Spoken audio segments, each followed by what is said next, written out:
नमस्कार guys, welcome back to my channel. आज हम पढ़ने वाले हैं paper first, diversity of non chordates and economic zoology, 5th semester zoology BSc, unit first, protozoa कोलिन्ट्रेटा।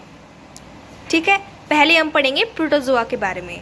What is the primary mode of nutrition in paramecium. Protozoa के अंदर हम paramecium specific organism पढ़ने वाले हैं, तो पैरामीशियम का हमें प्राइमरी मोड ऑफ न्यूट्रिशन बताना है। फोटोसिंथेसिस, कीमोसिंथेसिस, हेट्रोट्रोपिक या ऑटोट्रोपिक। तो ये क्या होता है? हेट्रोट्रोपिक होता है। Which structures in paramecium is responsible for locomotion. Flagella, pseudopodia, cilia या टेंटेकल्स। तो क्या होता है? सीलिया। सीलिया हेल्प करता है लोकोमोशन के लिए। आप देख सकते हैं डायग्राम में, ये सीलियाज हैं, थाउजेंड्स ऑफ सीलियाज, जो कि मदद करता है इसको लोकोमोट करने के लिए, मतलब चलने के लिए, आगे बढ़ने के लिए। How does paramecium reproduce asexually. Paramecium asexually किस तरह रिप्रोड्यूस करते हैं? Budding, binary fusion, fragmentation, sporulation. तो उसमें क्या आएगा? Binary fusion. Which organelle is responsible for regulating osmotic balance in paramecium. Paramecium के अंदर ओस्मोटिक बैलेंस को रेगुलेट करने के लिए कौन सा ऑर्गेनल काम आता है?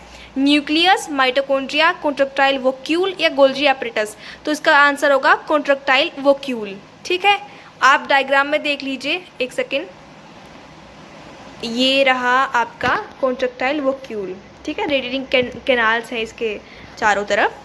तो ये हेल्प करता है ओस्मोटिक बैलेंस को, ओस्मोटिक बैलेंस बनाए रखने के लिए। ठीक है, अब हम पढ़ने वाले हैं पोरीफेरा। तो पोरीफेरा के अंदर हम पढ़ेंगे sycon. What type of canal system is found in sycon. देखो, साइकन एक मरीन ऑर्गेनिज्म है। इसका फोटो आप लोग देख लीजिए, एक सेकेंड।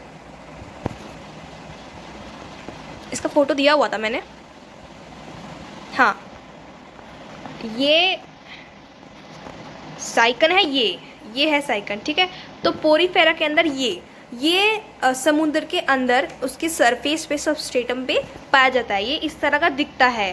ठीक है, प्लांट टाइप है लेकिन है ये ऑर्गेनिज्म। ठीक है, इसका जो नॉर्मली डायग्राम है कॉपी में जो हम लोग बनाते हैं बुक्स में, ये इस तरह का है।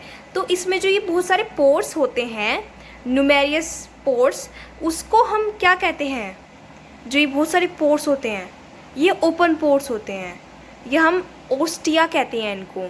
ठीक है, जहाँ से पानी अंदर आता है। ठीक है, तो इसकी पूरी बॉडी पे, मतलब जो ये आप देख रहे हैं ना, ये आप जो देख रहे हो, ये पानी को अपने अंदर लाता है अपनी पूरी बॉडी से। ठीक है, क्योंकि पूरी बॉडी पर ओस्टिया प्रेजेंट होते हैं, स्मॉल पोर्स। और एक ओस्कुलम, जो आप ये देख रहे हैं ओस्कुलम, या आप नेचुरली देख लीजिए, यहाँ पे जो ये ऊपर है, दिख नहीं पाएगा, ऐसे ऊपर है जो ये एक ओपनिंग होती है, इसको कहते हैं ओस्कुलम, जिसमें से ये पानी बाहर निकालता है। देखो, अंदर लाने के लिए बहुत सारे पोर्स होते हैं, ओस्टिया बहुत न्यूमेरियस नंबर में प्रेजेंट होता है, लेकिन पानी को बाहर निकालने के लिए सिर्फ एक ही ओपनिंग है, और वो है ओस्कुलम। ठीक है, अभी हम अपने वापस चलते हैं। तो हम इसमें पढ़ रहे हैं साइकन। तो what type of canal system is found in sycon. Sycon के अंदर कौन से तरह का कैनाल सिस्टम पाया जाता है? एस्केनोइड, साइकोनोइड, ल्यूकोनोइड या रेडियल कैनाल सिस्टम। तो इसमें क्या है? साइकोनोइड टाइप कैनाल सिस्टम से पाया जाता है। In the sycon canal system which cells create water currents. Sycon के अंदर कौन से सेल वाटर करंट्स का फॉर्मेशन करते हैं? एमोबाइट्स, क्योनोसाइट्स, पिनोकोसाइट्स या पोरोसाइट्स। तो क्योनोसाइट्स, बी ऑप्शन इसका सही आंसर होगा। आप लोग ये देख लीजिए, ये इसका डायग्राम है साइकन टाइप कैनाल सिस्टम। तो इसमें आप देखिए कैनोसाइट्स इसमें दिए हुए हैं, येलो कलर के डॉट्स आपको दिखेंगे, ये देखो। तो ये क्या करते हैं? ये वाटर करंट क्रिएट करेंगे। ठीक है, what is the main function of osculum in sponges. Main function क्या है ओस्कुलम का? Food capture, water expulsion, reproduction या डाइजेशन। तो एक ही काम होता है, ये एक ओपनिंग होती है, क्या? वाटर को बाहर निकालना, यानी कि B option, water expulsion. Which of the following structures are found in the body of साइकन?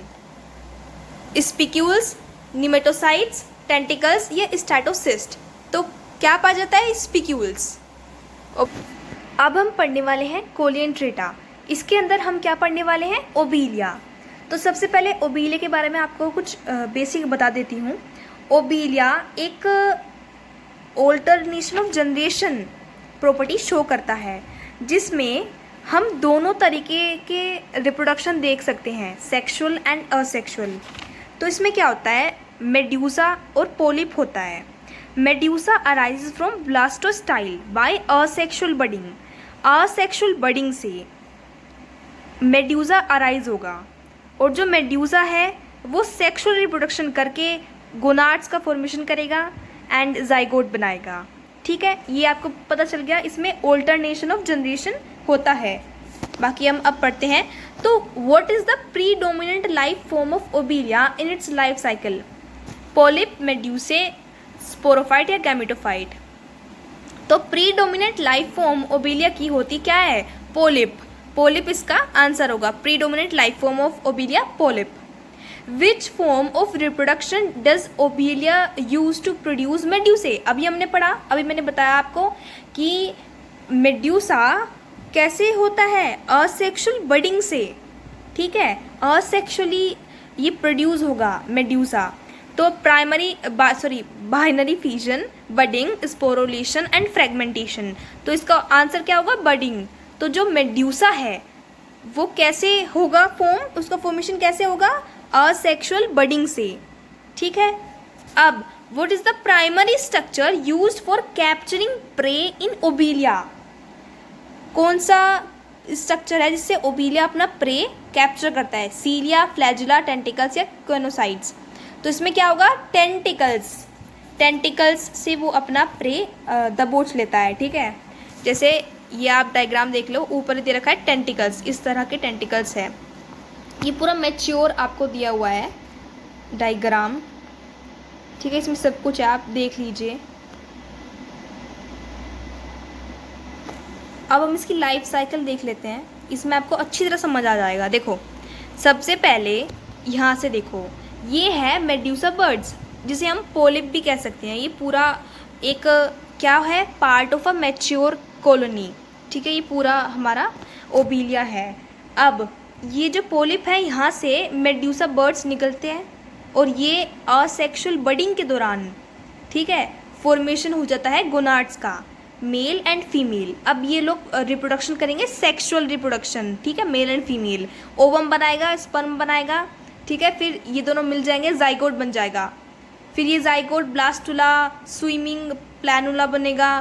फिर ये सबस्ट्रेटम पे चिपक जाएगा जाके, जो सरफेस है इसकी, ठीक है, उस पर चिपक जाएगा जाके। फिर ये एक नई कॉलोनी स्टार्ट करना शुरू कर देगा।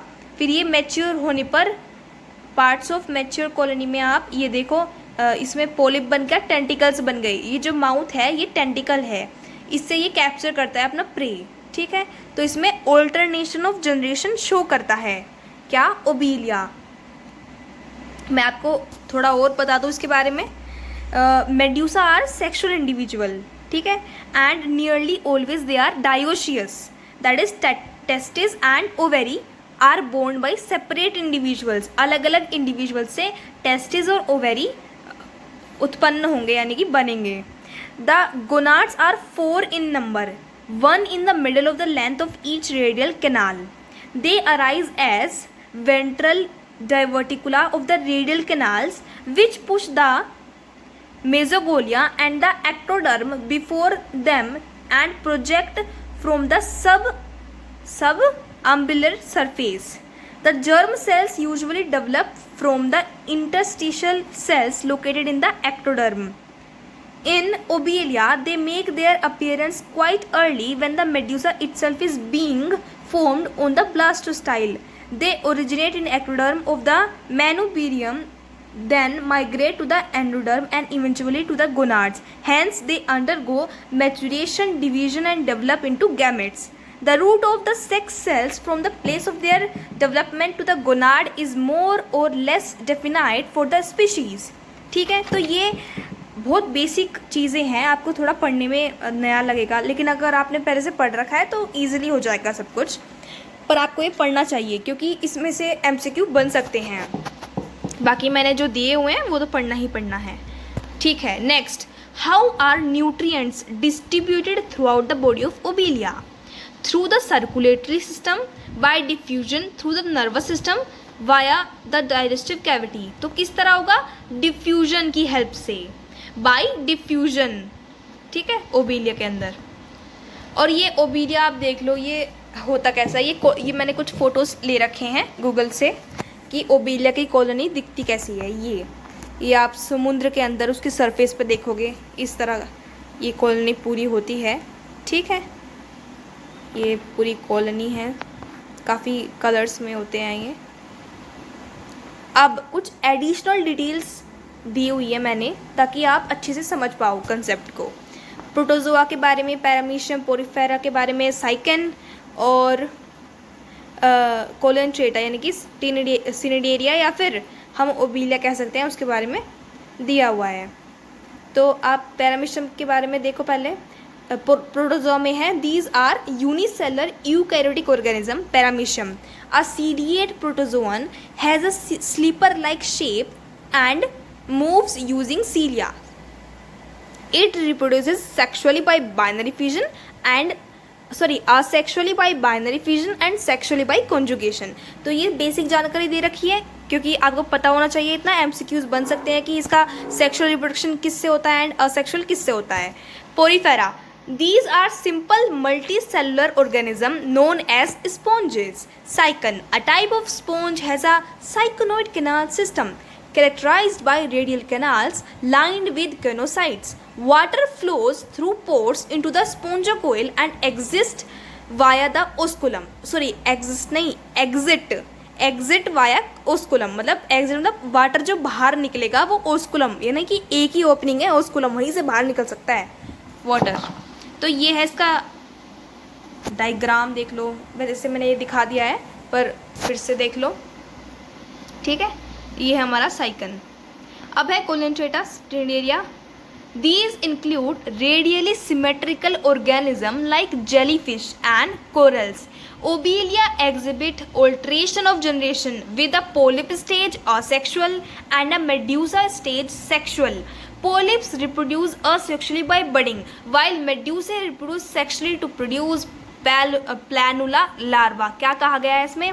जो पोलिप्स है वो असेक्सुअल रिप्रोडक्शन करेंगे, बडिंग करेंगे और मेड्यूसा को उत्पन्न करेंगे, थोड़ा मतलब बनाएंगे, ठीक है, मेरी हिंदी भी मत जाना। और जो मेड्यूसा है वो रिप्रोड्यूस करेगा सेक्सुअली, गोनाड्स बनाएगा, देन गोनाड्स फर्टिलाइज होंगे एंड जाइगोट बनेगा, ठीक है।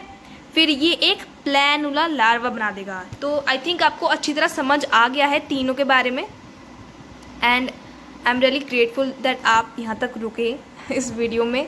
Please subscribe to my channel now, like share and comment. Thank you.